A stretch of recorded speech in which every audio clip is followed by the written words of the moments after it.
expanded from your hook. You know, people often say, you look just like your mom or you have your father's eyes. And yes, it's true. Genetics do play a part in the shape of our nose, the color of our eyes, the curve of our jaw. But the Buddha offered a much deeper perspective. He said, your appearance is a mirror that reflects your mind. So I want to ask you something. What truly shapes how you look? If you stood in front of the mirror today, and you saw a soft, gentle smile looking back at you, would you believe that this wasn't just because you were born that way, but because of the way you have lived, the way you have felt, the way you have thought? And if instead, you saw a cold, distant stare, would you dare to consider that it might not just be the lighting in the room, but something happening within you? I'll tell you why this matters. We live in a world obsessed with outer beauty, with creams, filters, surgery, and the perfect angle for selfies. But those are surface changes. They can cover, they can enhance, but they can't hide the truth forever. Sooner or later, the real you, the one sculpted by your inner world, will shine through. The Buddha saw this over 2,500 years ago. He noticed that a person's face, their energy, even the way they walk into a room, carries the imprint of their heart. A peaceful heart brings a calm gaze. A loving heart brings warmth to the smile. An anxious mind, it shows in restless eyes, in the way the body holds tension. Anger, it furrows the brow and tightens the jaw. There's a story I love. It's about a poor woodcutter. His days were long, his clothes worn, his hands calloused from years of work. But every morning, without fail, he would greet people with a bright smile and a warm good day. Passers-by couldn't help but feel lighter after meeting him. One day, a wealthy merchant asked him, "Why do you smile like this when your life is so hard?" The woodcutter replied, "Because my life is already hard. Why should I make it harder for myself or others with a frown?" That smile, not given by wealth, not shaped by luxury, was the reflection of his mind. I sometimes wonder, how many of us walk around thinking our face is just our face, fixed, unchangeable? But think about it. Your expression, your energy, the light, or heaviness in your eyes, they change depending on your mood, don't they? After a joyful day, have you ever looked in the mirror and thought, I look different somehow? Or after weeks of stress, noticed a dullness in your eyes or deeper lines around your mouth? These aren't random. They're your inner world leaving footprints on your outer world. The Buddha's teaching here is both confronting and empowering. Confronting, because it means we can't just blame genetics for everything. Empowering, because it means we can change more than we think. If the mind shapes the face, then by working on the mind, we can change the way we are seen and the way we see ourselves. So here's a question worth sitting with. What story is your face telling right now? Is it telling the story of someone who's been holding on to resentment for too long? Of someone who's always rushing, always tense? Or is it telling the story of someone who's been learning to let go, to breathe, to smile not because life is perfect, but because they found peace with its imperfections? You see, Tam Sin TNG, the mind gives birth to appearance, isn't just a poetic saying from the East. It's a living reality you can test for yourself. Spend a week dwelling in kindness, gratitude, and patience, and watch how people respond to your presence. Then, spend a week in irritation, worry, or bitterness, and watch again. The difference is undeniable. And here's the part one love most about this teaching. You don't need expensive treatments to soften your eyes or brighten your smile. You don't need to fake anything.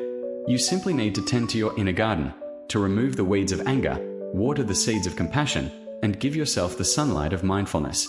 In time, your face becomes the natural blossom of your inner world. And unlike makeup or filters, this beauty doesn't wash away at night.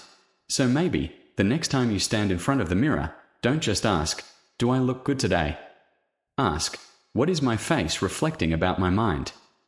Because your face, every day, in every season, is the living artwork your heart has been painting.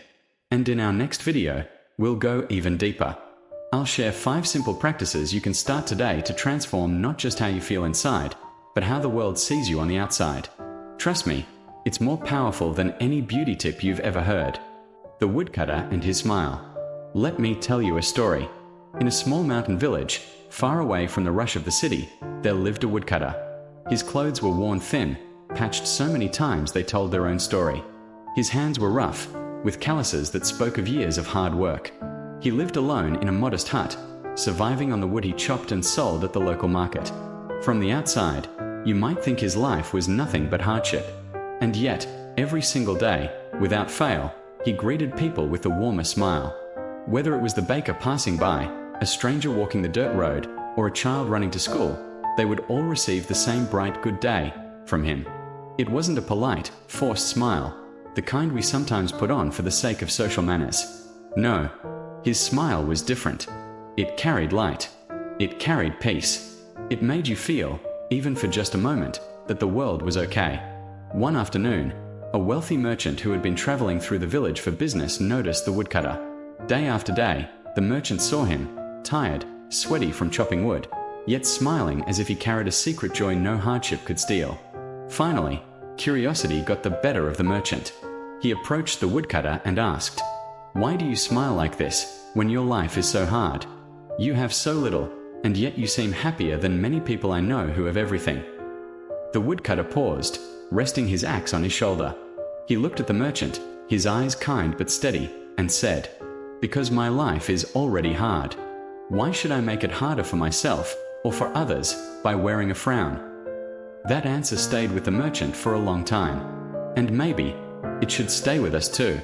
The Buddha once said in the Dhammapada, "The mind precedes all things. It is the mind that creates them."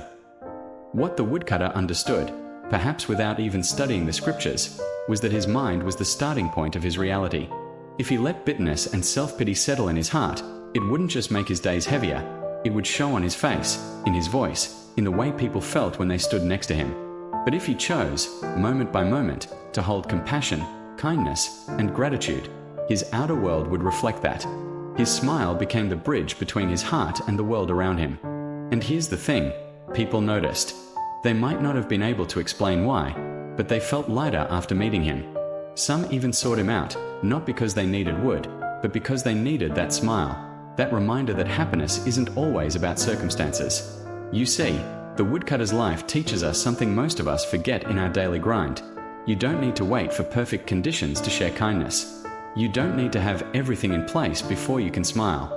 I've met people like the woodcutter in my own life. People who have faced loss, illness, or financial struggle. Yet when you sit across from them, you feel calmer, more alive, more hopeful. And I've met others who, despite material abundance, carry an energy of tension, complaint, and restlessness. The difference? It's not the size of their house or the weight of their wallet. It's the state of their mind. Think about it. How many times have you looked in the mirror after a stressful week and thought, "Wow, I look tired, older even?" And how many times, after a joyful day, have you caught a glimpse of yourself and thought, "I look different, brighter somehow"? That's not magic. That's Tam Sin TNG. The mind shapes the appearance, at work. The woodcutter's choice was simple, but it wasn't accidental. Smiling in the face of hardship isn't about pretending everything's fine. It's about refusing to give your inner peace away to life's inevitable struggles. It's about deciding that, no matter how heavy the day, you will not pass that weight on to others. This is why his smile was so powerful. It was born from sincerity. People can always tell the difference. So I have to ask you, if someone were to see you every day for a week, without knowing anything about your personal story, what would they read from your face? Would they sense warmth, like the woodcutters? Or would they sense walls, guardedness, maybe even a quiet bitterness you've been carrying without realizing it? The Buddha's teaching is clear. The mind precedes all things. If the mind is peaceful, your world feels lighter. If the mind is stormy, even sunny days feel grey. And here's the most empowering part. You can train the mind. You can choose the seeds you plant in it. And over time, those seeds grow into the expressions, the energy, and yes, even the beauty that the world sees. The woodcutter may not have owned much, but in a way, he was one of the richest men in his village, because he carried a wealth that didn't depend on money, luck, or perfect circumstances. He carried the kind of wealth you see in the eyes, feel in the handshake, and remember long after the person is gone. And maybe that's the lesson for us today. Our face is not just something we are born with. It's something we are shaping, every day, with our thoughts, our feelings, and the way we choose to meet the world. The mind as a mirror, the appearance as its reflection. Have you ever noticed how some people walk into a room and you feel instantly lighter, like their very presence brings warmth? And then there are others who haven't even spoken a word, yet the space feels colder, heavier. That's not magic. That's not just good looks or bad looks. That's the mind, showing itself through the body. In Buddhism, when we talk about appearance, we don't just mean the shape of your nose or the color of your eyes. Appearance is your whole presence, the way you walk, the way you hold yourself, the way you make eye contact, and yes, the way you smile. It's the subtle combination of energy, expression, and movement that people sense, often before they even realize it. The Buddha taught that the mind is like a mirror. Whatever you hold inside, joy, anger, peace, greed, will show up in that mirror. And that mirror is you. Take the eyes, for example. Eyes can be soft and inviting, or sharp and guarded. When the mind is filled with anger, the eyes often narrow, harden, like they're ready to defend, to attack, or to judge. Even if you say nothing, people can feel it. Or think about the smile. A genuine smile is more than lips curling upward. It reaches the eyes. It softens the face. But when the heart is full of greed or calculation, the smile changes. It becomes tight, controlled, what some call a plastic smile. We may think we are hiding our feelings well, but the body is an honest storyteller. Let me ask you something. Have you ever been in a conversation where someone's words were polite, but something in their tone or their eyes made you uneasy? That's the mirror at work. The words were one thing, but the mind revealed itself in a reflection of the body. I've seen this in my own life. I once worked with a man who was always dressed perfectly. Expensive suit, polished shoes, perfect hair. But every time you spoke with him, you felt this low-level tension, like he was scanning the room for something better to do. His posture was rigid, his smile delayed. It didn't matter how good he looked on paper. His presence didn't make people comfortable. And then there's my friend Maria. She's not model beautiful in the way magazines define it, but she walks into a room and you feel her warmth. Her posture is open, her laughter is easy, her eyes meet yours with genuine interest. She has what I call restful presence. That's beauty born from the mind.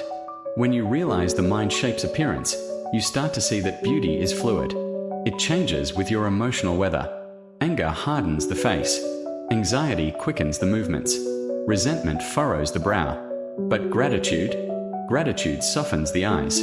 Compassion relaxes the mouth. A peaceful mind slows the breath, making you look more grounded, more trustworthy. The tricky part is, we can't fake it for long. You can hold a fake smile for a photo, but you can't wear it naturally for hours if the mind doesn't match it. The body eventually betrays the truth. And maybe that's a good thing, because it means that if you want to change your appearance in a lasting way, you don't have to start with your wardrobe, your makeup, or your hairstyle. You start with the mind. This is why spiritual practice is not just about inner peace in some abstract way. It's about changing the way you show up in the world. If the mind is your mirror, what are you reflecting today? Are you reflecting tension, judgment, or calm confidence? And here's the more challenging question. What would people see in your mirror if they caught you off guard? Not in a posed, social situation, but in a moment when you didn't know anyone was watching? The beauty of this teaching is that it's practical. You can observe it in real time.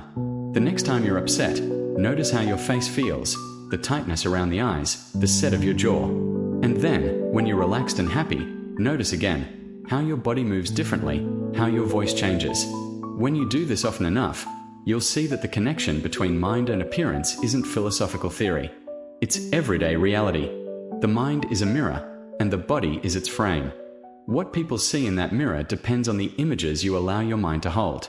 You can polish the mirror through mindfulness, through compassion, through gratitude. And in doing so, you change not only the way others see you, but the way you experience yourself. And maybe, just maybe, the most beautiful people in the world are not the ones with flawless features, but the ones whose minds have learned to reflect kindness, peace, and understanding. Compassion softens the face. Have you ever met someone whose face just makes you feel safe? Not because they have perfect skin or symmetrical features, but because there's something in their eyes, a softness, a quiet kindness that feels like a warm blanket on a cold night. That is compassion made visible. In Buddhism, compassion, or karu, isn't just a nice feeling. It's a deep willingness to relieve the suffering of others.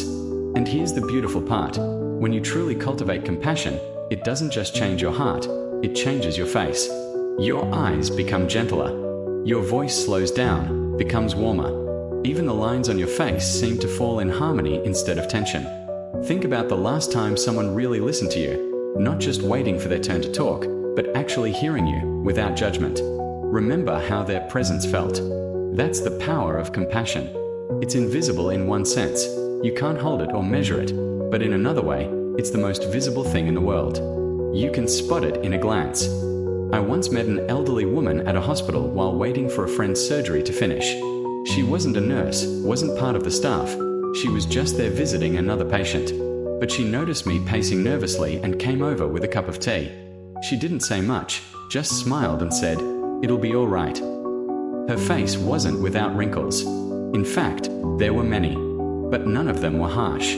They were the kind of lines that come from decades of smiling at people, of softening in the face of hardship. That day, I realized compassion is like sunlight. It leaves its trace on you. This isn't poetic exaggeration. Science actually backs it up. Studies in psychology have shown that when we experience compassion, our facial muscles relax, our micro-expressions shift, and our tone of voice changes. People can pick up on these cues in less than a second. It's why someone can walk into a room and you instantly feel at ease, even if you've never met them. But here's the thing, you can't fake it. You can mimic a smile, you can say kind words, but if compassion isn't truly in your heart, your body won't carry it the same way. The eyes will tell the truth. And this is good news, because it means the way to look kinder isn't by forcing a facial expression. It's by actually becoming kinder. Here's a question. When you think of the most beautiful person you know, is it someone with perfect features, or someone whose presence makes you feel lighter? For me, it's my old neighbor Jim. He's in his 70s, walks with a bit of a limp, and his clothes are simple. But every time I saw him, he'd wave from across the street, with that unmistakable sparkle in his eyes that said, "I'm glad you exist." Over the years, I realized that's not just friendliness. That's compassion in action. Compassion softens the face because it softens the mind. When your thoughts are less about yourself and more about easing the burdens of others, tension has no reason to live in your forehead or jaw. Your body stops holding on to defensiveness. Your presence stops feeling like a wall and starts feeling like a door. Of course, compassion doesn't mean you never feel frustration or sadness. It means that even when those feelings arise, you meet them with gentleness, both toward yourself and toward others. That gentle approach slowly becomes your default, shaping not only your relationships but the very architecture of your face. And here's the unexpected part. The more compassion you give, the more you receive. People respond to that softness. They open up. They trust you more. They remember how you made them feel. So in a way, compassion doesn't just change your appearance, it changes your world. If you want to be more beautiful in the truest sense, stop obsessing over the mirror on your wall and start polishing the mirror in your heart. Because when compassion lives there, it will shine through your eyes, your smile, your voice, and people will see it before you even speak. And maybe that's the kind of beauty that never fades. Anger hardens the face. Have you ever noticed how some people seem to carry a storm on their face, even when they're not speaking? It's as if their eyes have lightning in them, their forehead always tense, their mouth locked in a line that says, "Don't come close." That is what happens when anger lives in us for too long. In Buddhism, the mind and the body are never truly separate. What we carry inside doesn't just stay inside, it leaks out. Anger especially has a way of announcing itself without a single word. Furrowed brows, tight lips, eyes that pierce instead of welcome. And here's the thing, if we let anger visit too often, it stops being a guest. It becomes a resident. Over time, those expressions settle in. They etch themselves like carvings on our face, even when we think we are relaxed. Think about someone you've known for years who's often upset, maybe a coworker, a family member, a neighbor. Can you picture their face right now? Not just in moments of conflict, but in everyday life? Chances are, you can still see the tension. Science actually has a term for this, chronic facial tension. When we get angry, our body prepares for a fight. Heart rate increases, muscles tighten, breathing shortens. If this happens often, our muscles learn to stay in that ready-to-fight state. Even when we are not angry in the moment, the pattern remains. I remember a man I used to see at a coffee shop every morning. Always alone, always frowning, even when sipping his drink. For months, I assumed maybe he just had a naturally serious face. One day, I overheard him speaking to someone. His tone was sharp, cutting, as if every word carried an old grudge. It struck me that his face wasn't naturally that way. It had been shaped by years of holding on to anger. This is what the Buddha meant when he said, "The mind precedes all things." The state of our mind doesn't just affect how we feel, it shapes how we look. Anger hardens not only our features but also our presence. People can feel it. They sense a wall, a sharpness, a subtle warning to keep their distance. And the cruel irony? That distance can make us feel even more isolated, which then feeds the very anger that created it. Now, let's be fair, anger isn't always bad. In its pure form, it's a signal that something feels wrong, that a boundary has been crossed, that there's injustice. But when we don't process it, when we clutch it like a sword, we end up wounding ourselves most. It's like holding a burning coal, waiting to throw it at someone. All the while, our own hand gets burned. Buddhist monks are trained to observe anger without feeding it. They watch it rise, like a cloud forming in the sky, knowing it will pass if left alone. They understand that if you resist the urge to cling to it, anger can be a teacher rather than a sculptor of your face. But in everyday life, that's not always easy. We live in a world that often rewards outrage. Social media thrives on it. News channels amplify it. We start to carry it around like an accessory, wearing our irritation as proof that we are paying attention. Yet, here's the question: is the cost worth it? If every moment of frustration leaves its fingerprint on your features, what will your face tell the world 10 years from now? I'm not suggesting we should plaster on fake smiles or pretend nothing bothers us. Quite the opposite. The first step to softening the face is being honest about what's in the heart. Notice the tension. Feel it. Ask, why am I still holding on to this? What would happen if I let it go? Letting go isn't about excusing wrongs. It's about refusing to let those wrongs live rent-free in your body. When you choose to release anger, you're not just improving your mood in that moment. You're slowly reshaping your face. Lines that once came from scowling start to soften. Eyes that once glared begin to shine. Your presence becomes less like a clenched fist and more like an open palm. I've seen this happen. A friend of mine went through a bitter divorce, and for a year afterward, her face seemed heavier. She was constantly tense, even when laughing. But over time, she took up meditation, started volunteering, and little by little, I noticed something amazing. Her eyes began to brighten. The creases on her forehead softened. She didn't just look happier, she looked younger. That's the quiet miracle of changing the mind. It changes the face without a single cosmetic treatment. The truth is, we all have moments of anger, but we get to choose whether those moments become our permanent portrait. If we learn to meet anger with understanding, to let it pass through us instead of planting roots, we give our face the gift of softness and the people around us the gift of peace. And maybe, years from now, when someone looks at your face, they won't see the battles you fought, they'll see the kindness you carried through them. Greed creates a cunning look. There's a certain kind of look we've all seen before. The eyes that never quite meet yours. The smile that's there, but only halfway, as if it's hiding something. The tone of voice that feels like it's measuring you, weighing what it can take. It's the look of greed. And no matter how much someone tries to cover it, the face always tells the truth. In ancient Buddhist teachings, greed isn't just about wanting more money or possessions. It's about never being satisfied. It's a hunger that no meal can fill. And over time, that hunger doesn't just live in the heart. It starts to live in the eyes, the mouth, even the way a person moves. Shifty eyes, half smiles, a voice that feels rehearsed rather than real. You can sense it, can't you? It's like meeting someone and feeling, instinctively, that you should keep your wallet close. I once worked with a man who was incredibly charming. He knew exactly what to say, exactly when to say it. But there was something in his eyes, a restless flicker, like they were scanning the room for opportunity. He'd laugh at your joke, but you could see the calculation running behind his gaze. Sure enough, I later found out that he treated relationships like transactions, always asking, "What can I get out of this?" And the face gave him away long before his actions did. Across cultures, storytellers have captured this same truth. A greedy heart leaves a certain imprint on the face. The Chinese call it jian xian, a cunning appearance. Ancient Indian scriptures describe eyes that shift like a snake's. Even in the West, we have phrases like two-faced or wolf in sheep's clothing, metaphors that reveal how our inner motives change the way others perceive us. Why does this happen? It's simple.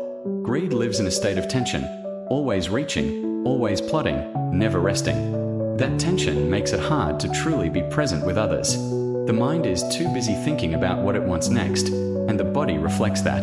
The gaze flickers away. The smile doesn't quite touch the eyes. The tone loses its warmth. Over years, those habits become etched into the face, like lines carved by the same wind blowing over a rock for centuries. Now, here's something fascinating. People are naturally good at reading this. We may not consciously analyze a stranger's micro-expressions, but our instincts pick up on tiny cues. A fraction of a second where the smile fades, a blink that comes too late, a glance that darts away at the wrong moment. That's why first impressions matter so much. The mind's true state slips out before we've had time to mask it. And greed, more than almost any other emotion, is one of those states that refuses to stay hidden. The problem is, greed doesn't just harm our relationships, it harms us. When your heart is always reaching for more, you never feel safe with what you already have. The more you chase, the less peace you know. And that restless dissatisfaction leaves its fingerprint on your appearance. Compare that with people who are genuinely content. Their eyes don't dart around the room, they stay with you. Their smiles are full, not partial. You feel at ease in their presence because they are at ease in themselves. I remember a small shopkeeper I met while traveling in Vietnam. He sold tea. Nothing fancy, just simple leaves in glass jars. But every customer who walked in was greeted with the same wide, genuine smile. His eyes never once wandered to the cash register or the next potential sale. They stayed with the person in front of him. When I asked how business was, he shrugged, smiled, and said, "Enough." And you could tell, he meant it. That's the opposite of a cunning face. That's the kind of presence that makes people want to return, not just for the tea, but for the human connection. Buddhism teaches that greed is one of the three poisons, along with anger and ignorance. It clouds the mind, distorts our actions, and yes, it shapes the face. But the antidote isn't simply stop wanting things. It's cultivating generosity, gratitude, and trust. When you give without expecting something back, the face relaxes. When you appreciate what you have, the eyes soften. When you stop seeing people as tools for your gain, your presence changes, and others can feel it instantly. Think about this. What story does your face tell when you're not speaking? If someone met you for the first time, would they feel openness or calculation? Our features are like a mirror, not of the skin, but of the mind. And if we don't like what we see reflected, we don't need surgery or makeup. We need to change what's happening inside. A cunning look may win someone's trust once, but it never keeps it. Over time, people remember how you made them feel, not the clever words you said. If greed shapes your face, it will also shape your destiny, and not in the way you want. But here's the good news. Just as greed etches cunning into the face, kindness and contentment etch trust into it. And a face that others can trust is one of the most beautiful things in the world. So maybe the real question isn't, how do I look? Maybe it's, what is my heart shaping me to look like? Mindfulness brings a peaceful look. There's something magnetic about a peaceful face. The kind of face that doesn't rush. Eyes that don't dart around, but rest quietly, steady, present. A presence so calm it feels like a safe harbor in the middle of a storm. That is the look of mindfulness. In Buddhist teaching, mindfulness isn't some mystical trick. It's simply the art of being here, fully, without dragging the past behind you or leaning anxiously into the future. And when the mind learns to stay here, the body follows. The eyes stop scanning for danger that isn't there. The forehead smooths. Even the way you breathe changes. I remember meeting a Zen teacher in Kyoto many years ago. When he spoke to me, it felt as though I was the only person in the world. He wasn't in a hurry. He wasn't distracted. His gaze was steady, not intense, but deeply present. And here's the thing, he didn't say anything particularly profound. But the way he was, that was the teaching. Just sitting with him felt like my shoulders could drop, my breath could slow. It made me realize, the peace in our mind is contagious. People feel it before we say a single word. Science even backs this up. When we are stressed, our bodies release cortisol, our pupils change size, and tiny muscles in the face tense up. People around us pick up on those cues instantly. But in mindfulness, the nervous system shifts into a calmer state. Breathing slows, muscles relax, and that shows in our eyes. Calm eyes are steady. They don't rush to judge. They aren't calculating the next thing to say. They simply stay. And when someone's eyes stay with you, really stay, it makes you feel seen. But here's the question. Why do so few people carry that peaceful look? It's because living in the present moment is harder than it sounds. We live in a culture of next. What's next on my schedule? What's next on my phone? What's the next goal, the next achievement? Our minds are always 2 steps ahead, and our bodies bear the tension of that endless race.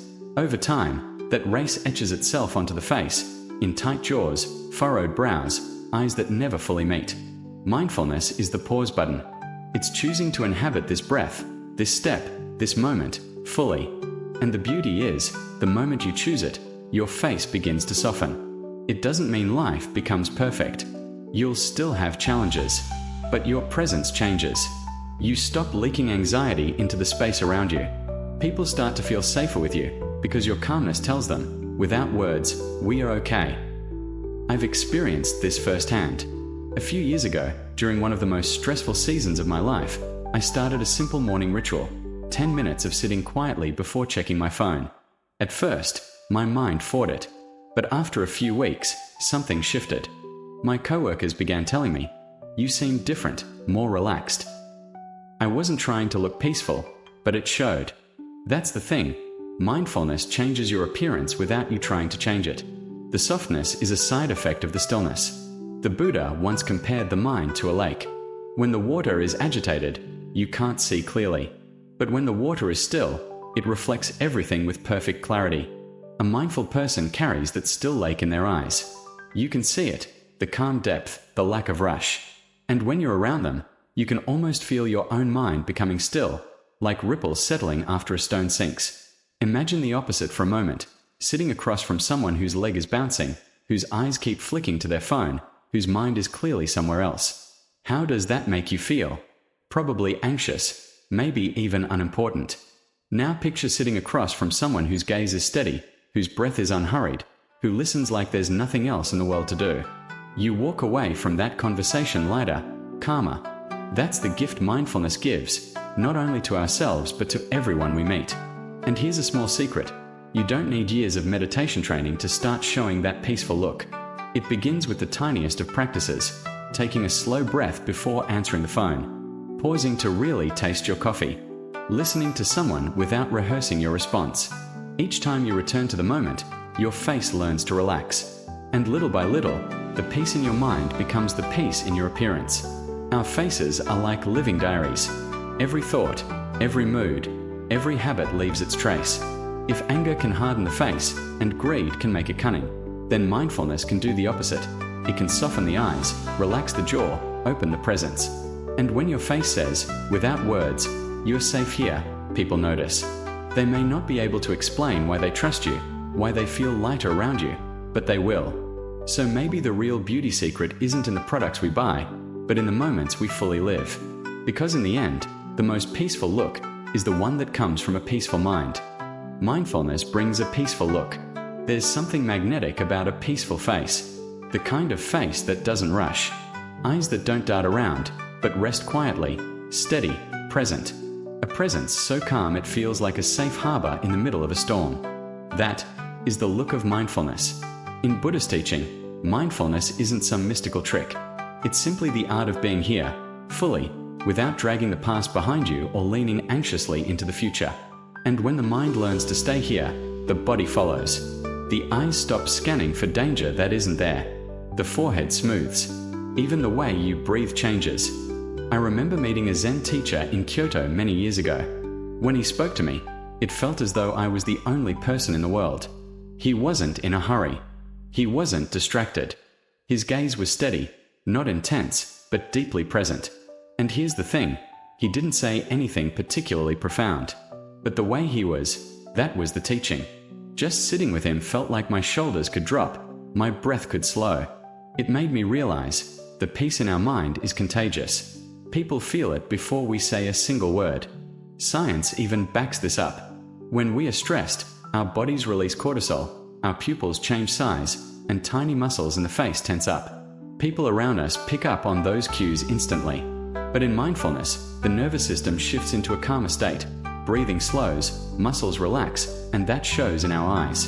Calm eyes are steady. They don't rush to judge. They aren't calculating the next thing to say. They simply stay. And when someone's eyes stay with you, really stay, it makes you feel seen. But here's the question. Why do so few people carry that peaceful look?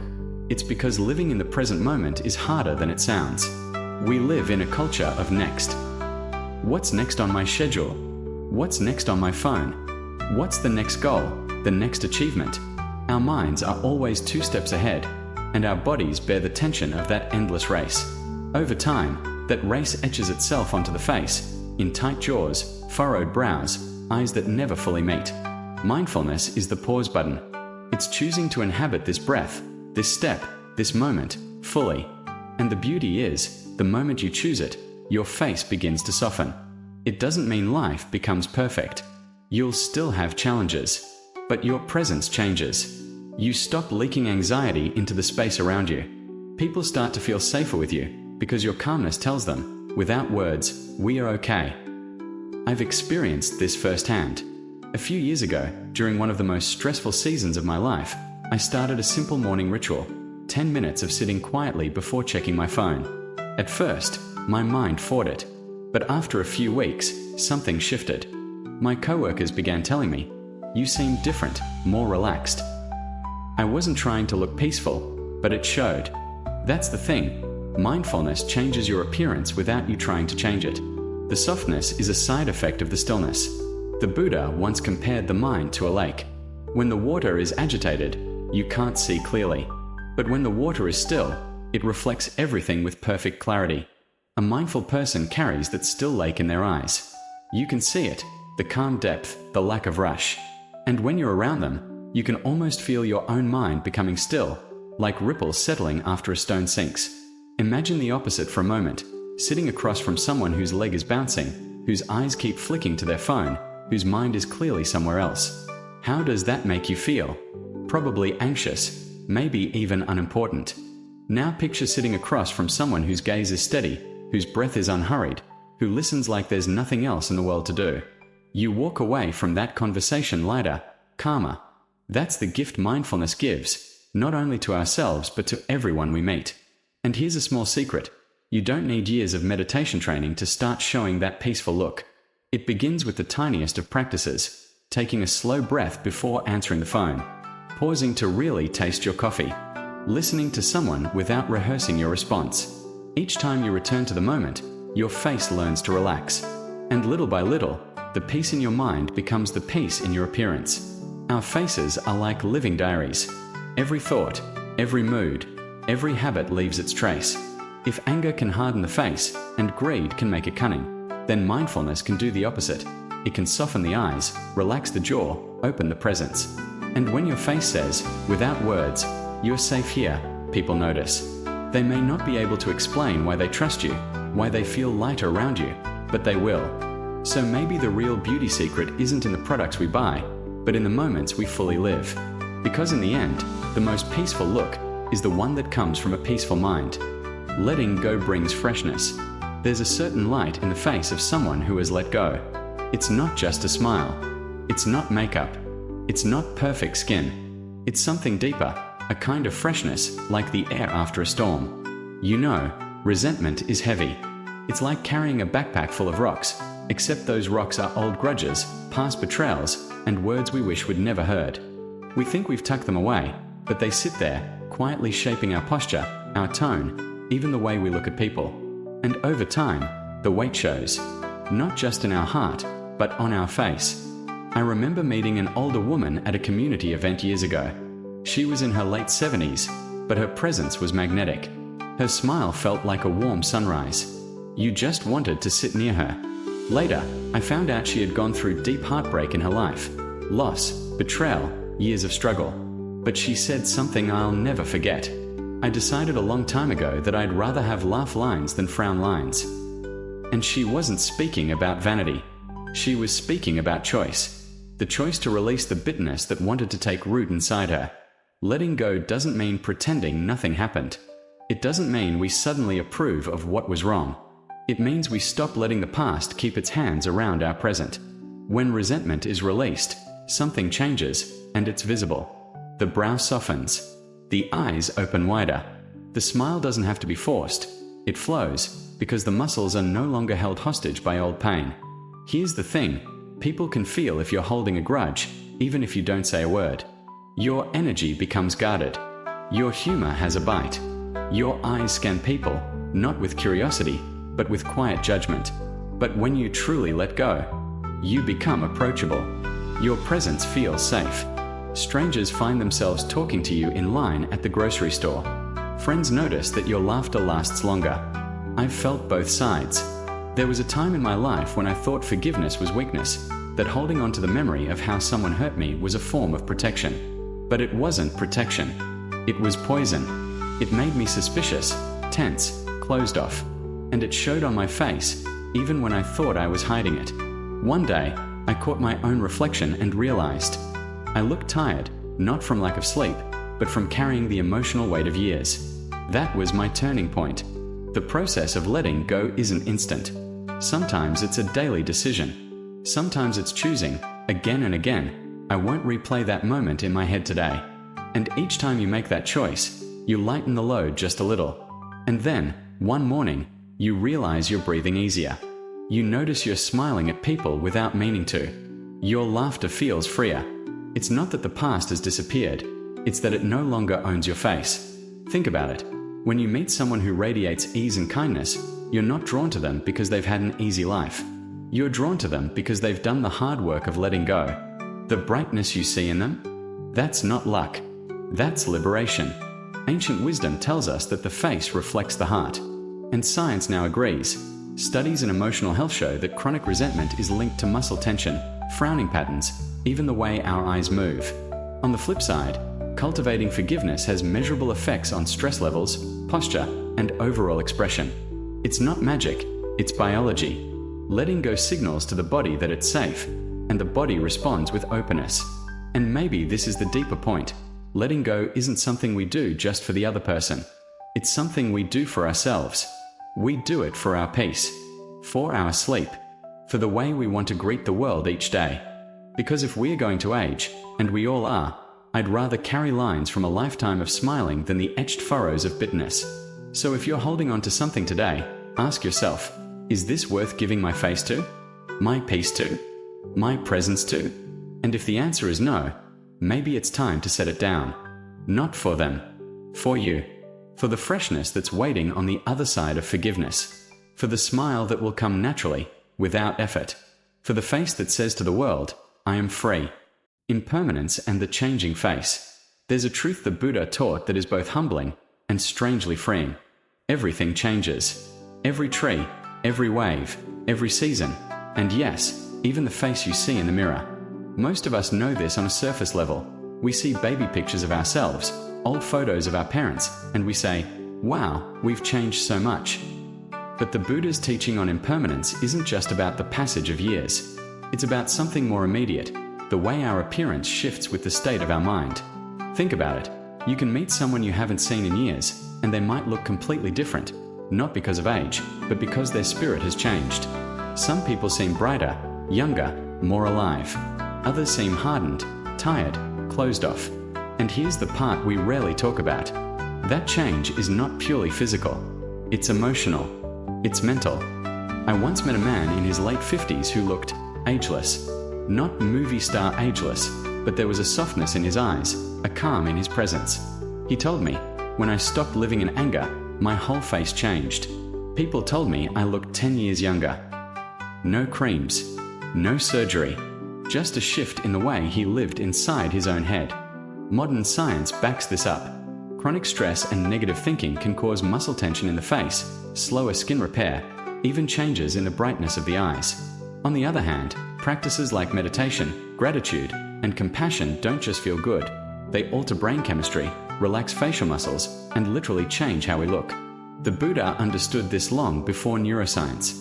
He taught that while you cannot stop the passing of years, you can transform the expression those years leave on you. It's funny. In our culture, when we talk about changing our look, we usually mean haircuts, fashion, skin treatments. And there's nothing wrong with those. They can be fun and expressive. But if you want a change that truly lasts, it doesn't start at the salon. It starts here, points to head, and here, points to heart. You can lift the corners of your mouth with surgery, but you cannot make the eyes smile unless joy lives behind them. You can smooth out a forehead with Botox, but you cannot erase the heaviness in your gaze unless you've lightened the mind that carries it. This isn't to say appearance doesn't matter. It's to say that appearance is more than skin deep. It's the reflection of the life you're living inside. I sometimes think of the face as a canvas, and every thought, every feeling, every habit is a brushstroke. Day by day, the masterpiece is forming, and you are the artist. So, if everything is impermanent, including your face, what kind of change do you want to see? Do you want the lines of your life to speak of bitterness or of kindness? Do you want your eyes to show suspicion or curiosity? Do you want people to feel guarded around you or safe? Here's the hopeful part. Because appearance changes with the mind, every day is an opportunity to refresh it. You can't erase the past, but you can shift the trajectory. And this change can happen faster than you think. A week of living with gratitude can soften the features. A month of daily meditation can bring a glow to the skin. A year of living with compassion can transform not just how you look, but how people experience your presence. The Buddha's wisdom on impermanence isn't meant to make us fearful of losing beauty. It's meant to remind us that beauty is not something we have or lose. It's something we create, moment by moment, from the inside out. So yes, everything changes, and that's good news. Because no matter where you're starting from, you can change too. Not by chasing youth, but by cultivating peace. Not by masking the face, but by softening the heart. And maybe, the most beautiful faces are not the ones untouched by time, but the ones shaped by a lifetime of letting go, forgiving, and loving well. Because while we cannot stop the clock, we can choose the story that time writes on our face. So if you look in the mirror tomorrow and notice a change, ask yourself, is this the face my mind is creating? And if I could change my mind, how would my face follow? That's the kind of beauty the years cannot take away. Change the mind, change the face. If I told you that you could change the way you look, without a single drop of makeup, without a single appointment at the dermatologist, would you believe me? It sounds like a fairy tale, doesn't it? But in Buddhist stories, this isn't magic. It's transformation from the inside out. The old texts are full of characters who began life with faces hardened by anger or darkened by greed. Yet over time, they became radiant, gentle, and deeply attractive. And the most remarkable thing? Their features didn't change because of age or genetics. They changed because the mind behind them changed.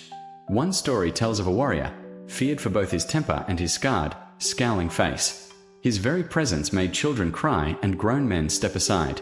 But after meeting a wise teacher, he began to practice compassion. Slowly, his eyes softened. The harsh lines on his forehead eased. The same man who once seemed terrifying began to draw people close, without even trying. The Buddha called this the living truth that mind shapes appearance. And it's not just ancient legend. Think of someone in your own life who's gone through a big shift. Maybe they used to be cynical or bitter, but now they're warm, grateful, open. You've probably noticed that their face seems different. Their smile comes easier. Their presence feels lighter. Science actually has an explanation for this. The emotions we live in most often, stress, joy, fear, love, affect the body on a chemical level. Cortisol from chronic stress can break down collagen, making the skin dull. Muscles held in constant tension create a fixed expression, furrowed brows, tight lips, wary eyes. But when the mind relaxes into kindness or gratitude, those stress chemicals drop. Blood flows more easily to the skin, the muscles release, and the eyes regain a natural shine. Over time, this literally reshapes the way people perceive you. Here's what's fascinating. This isn't about faking it. You can't force a truly peaceful look by just smiling more. The body knows when the mind is still carrying anger or fear, and so do the people around you. Real transformation shows itself quietly. One day, a friend says, "I don't know what it is, you just seem different." And what they're noticing is not your haircut. It's the reflection of your inner life, written all over your face. I've experienced this myself. Years ago, I was carrying a lot of frustration, the kind that hums in the background of your day. And even though I thought I was hiding it, I kept hearing people ask me if I was upset, or tired, or angry. It wasn't until I began practicing mindfulness and letting go of old grudges that something strange happened. people started telling me I looked calm or younger. Nothing else in my routine had changed. It was just my mind, and my face followed. So here's the question worth asking. If your mind is shaping your appearance right now, what is it creating? If your inner life was a painter, what colors would it be using? Are they the soft tones of peace and kindness, or the hard shadows of resentment and fear? The beauty of this truth is that it gives you power. We can't all control our genetics or the passing of years, but we can decide what kind of expression life carves into our features. The choice isn't about being perfect. It's about noticing. Am I living in a way that makes my face a welcome sight to others? Do I carry myself in a way that puts people at ease? In Buddhist practice, they say that when the mind becomes pure, the face naturally becomes bright. You don't need to announce the change. You don't need to show before and after pictures. People will feel it before they see it, and when they see it, they'll trust it. This isn't about chasing beauty in the conventional sense. It's about cultivating a presence that is magnetic, not because it's flawless, but because it's real. And here's the secret. When you change your mind, you don't just change how you look, you change how others feel in your presence. That's a kind of beauty no mirror can measure. So, maybe today is the day to start a different kind of skincare routine. Not just cleansers and moisturizers, but moments of stillness. Not just sunscreen, but forgiveness. Not just diet changes, but a steady diet of gratitude. Because in the end, the mind you nourish today is the face you'll wear tomorrow. So, look in the mirror, not just to check your reflection, but to ask, if my mind is the artist, is this the masterpiece I want to create? Closing message. You know, every morning, when we look in the mirror, we are not just seeing our reflection. We are seeing the sum of our days, our choices, our thoughts, and our emotions, all quietly etched onto our face. It's easy to think that appearance is mostly about skincare, makeup, or the right haircut. But if you follow this series, you already know there's something far deeper at work. Our face is like a canvas, and the brush that paints it is our heart. Every kindness you show, every bit of gratitude you feel, every resentment you let go of, it all leaves a mark. A subtle one, maybe, but over time those brushstrokes become the story of your face. When your heart is light, your eyes shine differently. When your mind is calm, the lines on your forehead soften. And when you live in compassion, even the smallest smile carries warmth that people can feel before you say a word. Now, I'm not saying life is always peaceful. We all have days, weeks, even, when stress carves itself into our features. We all know that look of tight jaws, furrowed brows, lips pressed thin. But here's the beautiful truth. Just as the mind can etch worry into the face, it can also erase it. Think of someone you know who's gone through a deep personal transformation. Maybe they let go of years of bitterness. Maybe they found a new sense of purpose. Have you noticed how they somehow look different, brighter, more open? That's not just coincidence. That's the living proof of what we've been talking about. Change your mind, and your face will follow. And here's the best part. You don't have to wait years to start seeing changes. Even small daily practices can begin to shift the way you look and, more importantly, the way you feel. When you make time for mindfulness, kindness, and letting go, your nervous system calms.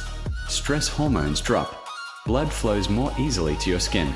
Your eyes regain their natural spark. And people will notice.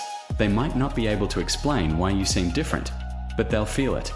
I've seen this happen not just in ancient Buddhist stories, but in my own life and the lives of people around me. The most beautiful people I've ever met weren't necessarily the youngest, or the most perfectly dressed. They were the ones whose presence felt like a warm blanket on a cold night. That kind of beauty doesn't fade with age. In fact, it deepens. So as we wrap up this part of our journey, I want you to remember one thing. Your face is a canvas that your heart paints every single day. If you wish to have a truly beautiful appearance, start from within. Don't just focus on how the world sees you. Focus on how the world feels when they are with you. And in our next video, I'm going to share something practical, not just philosophy, but action steps. 5 simple practices to cultivate your mind and transform your appearance. Things anyone can do, no matter how busy you are or what stage of life you're in. These aren't complicated rituals or expensive habits. They're simple, human practices you can start today. And if you stick with them, you'll see the difference not just in your reflection, but in the way life reflects back to you. So, tomorrow morning, when you look in the mirror, don't just ask, "Do I look good today?" Ask instead, what have I been painting on my canvas? Because the masterpiece you're creating is you.